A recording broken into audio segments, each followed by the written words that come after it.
పెంచిన విద్యుత్ ఛార్జీలు పెంచిన విద్యుత్ ఛార్జీలు పెంచిన విద్యుత్ ఛార్జీలు జై జగన్ జై జగన్ జై జగన్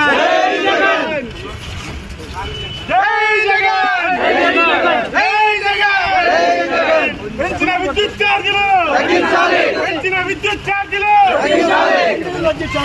పెంచిన విద్యుత్ ఛార్జీలు పెంచిన విద్యుత్ ఛార్జీలు జై జగన్ రెడ్డి గారి నాయకత్వం రెడ్డి గారి నాయకత్వం జై జగన్ జై జగన్ పెంచిన విద్యుత్ ఛార్జీలు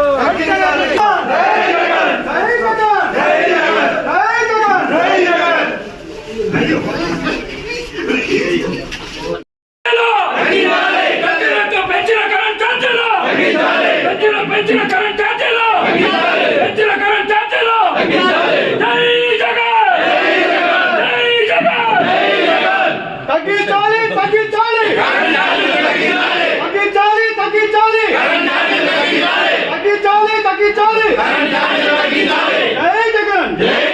ఈరోజు మన ప్రియతమ నేత మాజీ ముఖ్యమంత్రి వర్యులు జగన్మోహన్ రెడ్డి గారి ఆదేశాల మేరకు పలమనేరు నియోజకవర్గ నడిబొడ్డున కేంద్రంలో ఈరోజు వైఎస్ఆర్సీపీ కుటుంబ సభ్యులిచ్చే నిరసన కార్యక్రమం ఏదైతే జగన్మోహన్ రెడ్డి గారు ఆదేశించారో కరెంట్ ఛార్జీల పైన చేయాలని దానిపైన ఈరోజు పలమనేరులో ఉన్న ఏడీ ఆఫీస్ ముట్టడించడం జరిగింది. ఒకటే అడుగుతున్నాం, చంద్రబాబు నాయుడు గారిని కానీ పవన్ కళ్యాణ్ కానీ పురంధేశ్వరిని కానీ మీ కుటుంబం ఇచ్చినటువంటి వాగ్దానాలు ఏమి, మీరు చేస్తున్నటువంటి పనులేమి, ఏవైతే కరెంట్ ఛార్జీలు పెంచబోమన్నారో ఈరోజు కరెంట్ ఛార్జీలు పెంచారు. ఈరోజు పవన్ కానీ పురంధేశ్వరి కానీ అడిగే తాకత్తు దమ్ము మీకుందా అని చెప్పి సూటిగా ప్రశ్నిస్తున్నా. ముఖ్యంగా రాష్ట్ర వ్యాప్తంగా మీరు చూసుకున్నట్లయితే జగన్మోహన్ రెడ్డి గారు దిగిన తర్వాత చంద్రబాబు ఒకే మాట అన్నాడు, ఖజానా ఖాళీగా ఉంది, నేను అన్ని చేయాలనుకుంటున్నాను కానీ చేయలేకపోతున్నానని బాధపడుతున్నానని చెప్పి ప్రజలకు ఉచిత సలహా ఇచ్చాడు. నేను అడుగుతున్నా చంద్రబాబు నాయుడు గారిని, 2019 ఎలక్షన్లో నువ్వు ఎప్పుడైతే ఓడిపోయావో ఆ రోజు జగన్మోహన్ రెడ్డి గారికి ఏమిచ్చావు? ఖాళీ ఖజానా కాదా? ఖాళీ ఖజానా ఇచ్చినప్పుడు మేమన్నీ కూడా జగన్మోహన్ రెడ్డి గారి ఆధ్వర్యంలో అనేక సంక్షేమ ఫలాలు ఇవ్వలేదా? అమ్మఒడి ఇచ్చాం, రైతు భరోసా ఇచ్చాం, వైఎస్ఆర్ చేయుత ఇచ్చాం, డ్వాక్రా రుణమాఫీ చేశాం, ఫీజు రియంబర్స్మెంట్ ఇచ్చాం, ఆరోగ్యశ్రీ ఇచ్చాం, ఇలా అనేక కావాల్సిన వారందరికీ కూడా పెన్షన్లు అర్హత బట్టి ఇచ్చాం, ఇండ్లు ఇచ్చాం, ఇంటి స్థలాలు ఇచ్చాం. అన్ని కార్యక్రమాలు కూడా నువ్వు ఇచ్చిన ఖాళీ ఖజానాతోనే చేశాం. ఈ రోజు నీకు ఆ తాకత్తు దమ్ము లేదా చంద్రబాబు నాయుడు? నేను అడుగుతున్నా. మొన్నన్నాను దీపం పథకం ఇచ్చామని, ఈ రోజు 1,47,00,000 భీమ్ కార్డులు ఉంటే కనీసం 3 లక్షల కార్డులు కూడా ఈ రోజు డబ్బులు పడిన దాఖలాలు లేవు. ఈ సూపర్ 6 ను ఉట్టి వాగ్దానాలు అమాయక ప్రజలను మోసం చేసి గద్దెనెక్కేవా కానీ ఈ సూపర్ 6 నీ తరం కాదు, నువ్వు చేయలేవని కూడా నువ్వు గద్దె దిగే ఆసన్నం దగ్గరైంది. ప్రజలు తిరుగుబాటుతో ముందుకు వస్తున్నారు. రాబోయేటువంటి కాలంలో ప్రజలకు జవాబు చెప్పలేక గద్దె దింపేస్తావు, సమయం దగ్గరకు వస్తా ఉంది, నిన్ను బంగాళాఖాతంలో కలిపేస్తారని కూడా ఈ కుటుంబాన్ని హెచ్చరిస్తున్నాం. ఈ రోజైనా పవన్ కానీ పురంధేశ్వరి కానీ చంద్రబాబును నిలదీయాల్సినటువంటి పరిస్థితి ఉందని చెప్పి హెచ్చరిస్తూ వైఎస్ఆర్ కాంగ్రెస్ పార్టీ కార్యక్రమాన్ని ఇంత దిగ్విజయం చేసిన కార్యకర్తలందరికీ, కుటుంబ సభ్యులందరికీ కూడా పేరు పేరున ధన్యవాదాలు తెలియజేసుకుంటున్నాను. జై జగన్ జై జగన్ జై జగన్. అందరికీ తెలుసు, గత ఎన్నికలలో తప్పుడు హామీలు ఇచ్చి అధికారంలోకి వచ్చిన తెలుగుదేశం పార్టీ ముఖ్యమంత్రి చంద్రబాబు నాయుడు గారు ఏవైతే గత ఎన్నికల ప్రచారంలో నేను అధికారంలోకి వస్తే 5 సంవత్సరాలు కూడా విద్యుత్ ఛార్జీలు పెంచే ప్రసక్తే లేదు అని తప్పుడు వాగ్దానాలు ఇచ్చి ప్రజలందరినీ కూడా మోసగించి అధికారంలోకి రావడం మీ అందరికీ తెలిసిందే.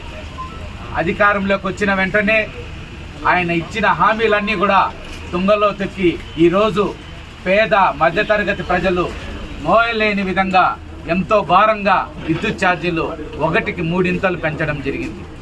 ఈ విషయాన్ని ప్రజల దృష్టికి తీసుకొచ్చి తెలుగుదేశం పార్టీ అవలంబిస్తున్న ప్రజా వ్యతిరేక విధానాలకు నిరసనగా ఈరోజు వైఎస్ఆర్ కాంగ్రెస్ పార్టీ చేపట్టిన ఈ నిరసన కార్యక్రమాన్ని విజయవంతం చేసినందుకు వచ్చిన నాయకులందరికీ కూడా పేరు పేరున ధన్యవాదాలు తెలియజేస్తున్నాము.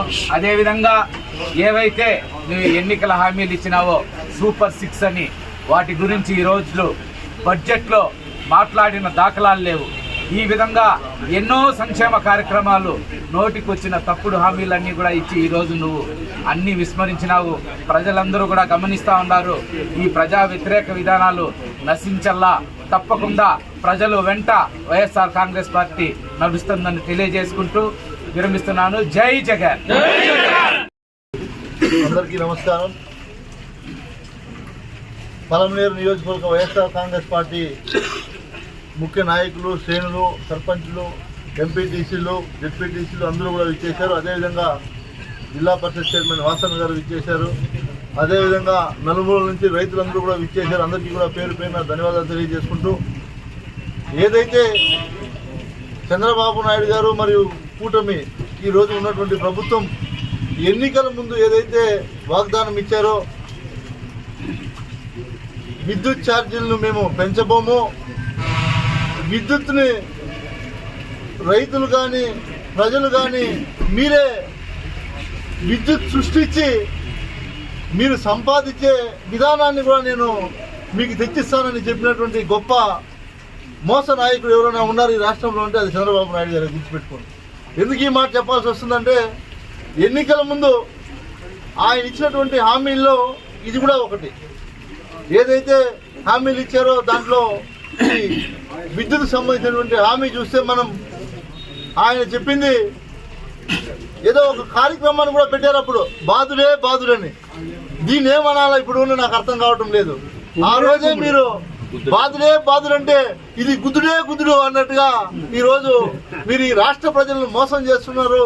ఖచ్చితంగా మేమందరం కూడా ఒకటే మా డిమాండ్, మీరు ఈరోజు ఏదైతే 15,485 కోట్ల రూపాయలు భారాన్ని ఏదైతే ప్రజల మీద వేశారో దాన్ని వెనక్కి తీసుకోవాలి.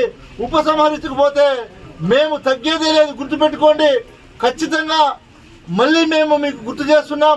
వీటిని అన్నింటినీ కూడా మీరు ఉపసంహరించుకొని, ఇప్పుడు ఏదైతే ఎస్సీ ఎస్టీలకు ముందు మన ప్రభుత్వంలో జగన్మోహన్ రెడ్డి గారు 200 యూనిట్లు ఉచితంగా ఇవ్వడం జరిగింది. ఇప్పుడు అవన్నీ కూడా గాలికి వదిలేసి ఎన్నికల ముందు ఏదైతే చెప్పారో వాటిని అన్నింటినీ మర్చిపోయి సర్ఛార్జీలు లేకుండా చేస్తామన్నారు. ఇవన్నీ కూడా ఈరోజు 1కి 5 వేసి ఈరోజు ఆ కరెంటు బిల్లులు చూస్తే ఈరోజు ప్రజలు నెట్టిడిగే పరిస్థితి ఉంది. ఎందుకంటే వేల రూపాయలు, వందలు ఉన్నటువంటి కరెంటు బిల్లు ఈరోజు వేల రూపాయల్లోకి వెళ్ళిపోయిందంటే ఎక్కడి నుంచి కట్టాలి? అదేవిధంగా ఈ చంద్రబాబు నాయుడు గారు మీరందరూ కూడా గమనించాలి. ప్రజలందరూ కూడా చంద్రబాబు నాయుడు ఎన్నికల ముందు ఏదైతే హామీ ఇచ్చాడో అన్నిటినీ గోయిందా చేసేసాడు.